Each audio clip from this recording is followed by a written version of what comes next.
이런 경우 시간을 지체할수록 임대인에게 불리해지는 겁니다.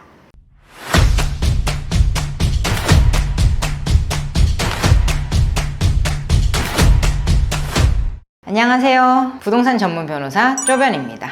오늘 영상은 철저히 집주인, 임대인을 위한 영상입니다. 그냥 제 내피셜일지는 모르겠지만 전세보증금 떼이지 않는 법, 이렇게 임차인을 위한 영상을 올릴 때에는 별 생각이 없다가 명도소송 잘하는 법 같은 임대인을 위한 정보를 드릴 때에는 왠지 악플이 좀 달리는 기분이 드는 것도 사실입니다. 저는 객관적인 입장에서 정보 전달을 위해 양쪽 다를 위한 팁들을 모두 전달해 드리고 있습니다. 원칙적으로 보면 임대인이나 임차인이나 계약의 양 당사자일 뿐 그 누가 강자고 약자인 개념은 아니라고 생각을 합니다. 그래서 오늘은 임대인분들이 알아두면 좋을 팁들, 핵심만 추려서 말씀드리겠습니다. 오늘 영상 끝까지 보시면 임대인분들은 꿀팁 알아가실 수 있고 임차인분들도 반대로 해석하면 도움될 정보를 많이 얻어가실 수 있을 겁니다. 일단 첫 번째는 주택임대차보호법, 상가임대차보호법 그 규정에 대해서 임대인이 더 잘 아셔야 됩니다. 이 법들은 철저히 세입자를 위한 특별법입니다. 또 강행 규정이라서 따로 임대인과 임차인이 협의해 놓았더라도 임차인이 법대로 하자고 하면 법대로 됩니다. 주택임대차에서 집을 1년만 임대해주고 싶어서 1년짜리 계약을 할 경우에 임차인이 스스로 1년 뒤에 나가주면 다행이지만 2년을 주장하게 되면 그 2년의 기한까지 보장되게 됩니다. 집주인이 실거주 한다 할지라도 달라지지는 않아요. 실거주는 2년 살고 난 뒤에 그 다음에 2년 더 갱신을 원할 때 거절할 수 있는 사유일 뿐이기 때문입니다. 상가의 경우는 더 조심할 부분이 많아요. 10년간 계약갱신 요구권이 있다는 부분입니다. 월세가 3기 이상 밀리거나 건물이 완전 낡아서 붕괴 위험까지 있거나 이런 경우가 아닌 이상 임차인은 10년간 계약을 계속 갱신하겠다고 주장할 수 있다는 겁니다. 그리고 보증금과 월세는 5% 한도에서 증액할 수 있지만 이것도 무조건 5%까지 다 올릴 수 있다는 것은 아닙니다. 임차인이 못 올려주겠다라고 하면 임대인 입장에서는 조정이나 소송을 신청하셔야만 됩니다. 주택은 1회의 계약갱신 청구권이 있다는 건 잘 아시죠? 이것 역시 안 쓰기로 한다라는 약정을 양 당사자끼리 하더라도 임차인이 쓰겠다라고 주장을 하면 이 약정의 효력은 없어져요. 집주인이 실거주를 이유로 거절할 수는 있습니다.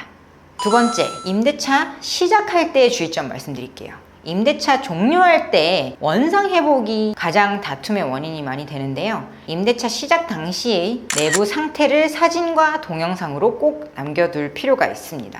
임차인이 몇 년간 사용하면서 생기는 자연스러운 생활 기스나 노후화 정도는 배상받기 어렵지만 그 범위를 넘어서는 손상은 수리비 청구가 가능하기 때문입니다. 이를 입증하기 위해서 애초에 증거를 남겨두셔야 됩니다. 세 번째, 명도할 때 주의점이 있습니다. 계약이 만기가 되었거나 월세가 주택은 2회, 상가는 3회 이상 미납되었거나 그런 사유가 생겨서 나가야 하는 경우에도 임차인이 스스로 이사하지 않는 경우에는 임대인이 임의로 이사를 진행할 수는 없습니다. 인도, 통상 명도라고 부르는데 임차인을 나가게 하는 절차를 강제로 하려면 집행권원이라는 게 있어야 돼요. 그냥 계약만 한 경우에는 명도소송을 제기를 해서 판결문을 받아야만 이게 집행권원이 돼서 강제집행을 할 수 있게 되는 겁니다. 그 과정이 짧게는 6개월에서 길게는 1년까지도 소요됩니다. 그럼 명도소송 없이 명도 집행을 가능하게 하는 방법으로 아예 계약 당시부터 재소전 화해 결정을 받아두면 좋습니다. 다만 이것도 임차인이 동의해야만 진행이 가능합니다. 따라서 임차인들이 선호하는 물건일수록 재소전 화해를 전제로 하는 계약을 하시기 바랍니다. 그래야 미리 집행 권한을 획득해 두는 개념이기 때문입니다. 상가의 경우 권리금 주장을 할 수가 있습니다. 권리금은 기존 임차인이 나가면서 신규 임차인에게서 받아나가는 것이 원칙인데 상가임대차 보호법에 이 행위를 임대인이 방해할 경우에는 손해배상을 하도록 규정이 되어 있기 때문에 임차인이 나가면서 임대인을 향해서 권리금 소송을 제기하는 경우가 요즘 많이 발생을 하고 있습니다. 그런데 임대인 입장에서 보자면 기존 임차인이 소개했다고 해서 무조건 신규 임차인을 받아들이고 임대차 계약을 체결할 수는 없는 노릇이죠. 새 임대차 계약을 체결하면 그 임차인이 또 10년간 있을 수 있는 거니까요. 네 번째, 문제가 발생한 경우에는 즉시 행동하시기를 권해드립니다. 임차인이 월세가 밀렸을 경우 봐달라고 읍소해서 몇 달 더 기다려주는 경우가 많습니다. 물론 이후에 임차인이 스스로 다시 다 지급하게 되면 좋지만 그렇지 못할 경우에는 명도소송 기간까지 따지면 보증금에서 밀린 월세를 모두 공제하고도 부족한 경우가 많이 발생을 합니다. 이런 경우 시간을 지체할수록 임대인에게 불리해지는 겁니다.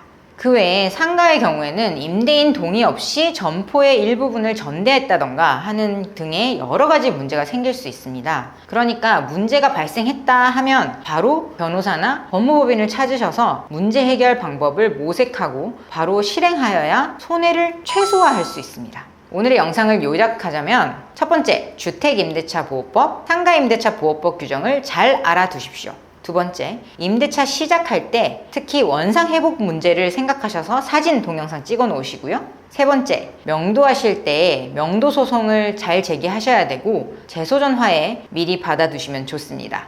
네 번째, 문제가 발생했다면 즉시 행동하십시오. 앞으로도 실제 상황에 바로 적용할 수 있는 부동산 법률 정보 많이 전달드리도록 하겠습니다. 감사합니다.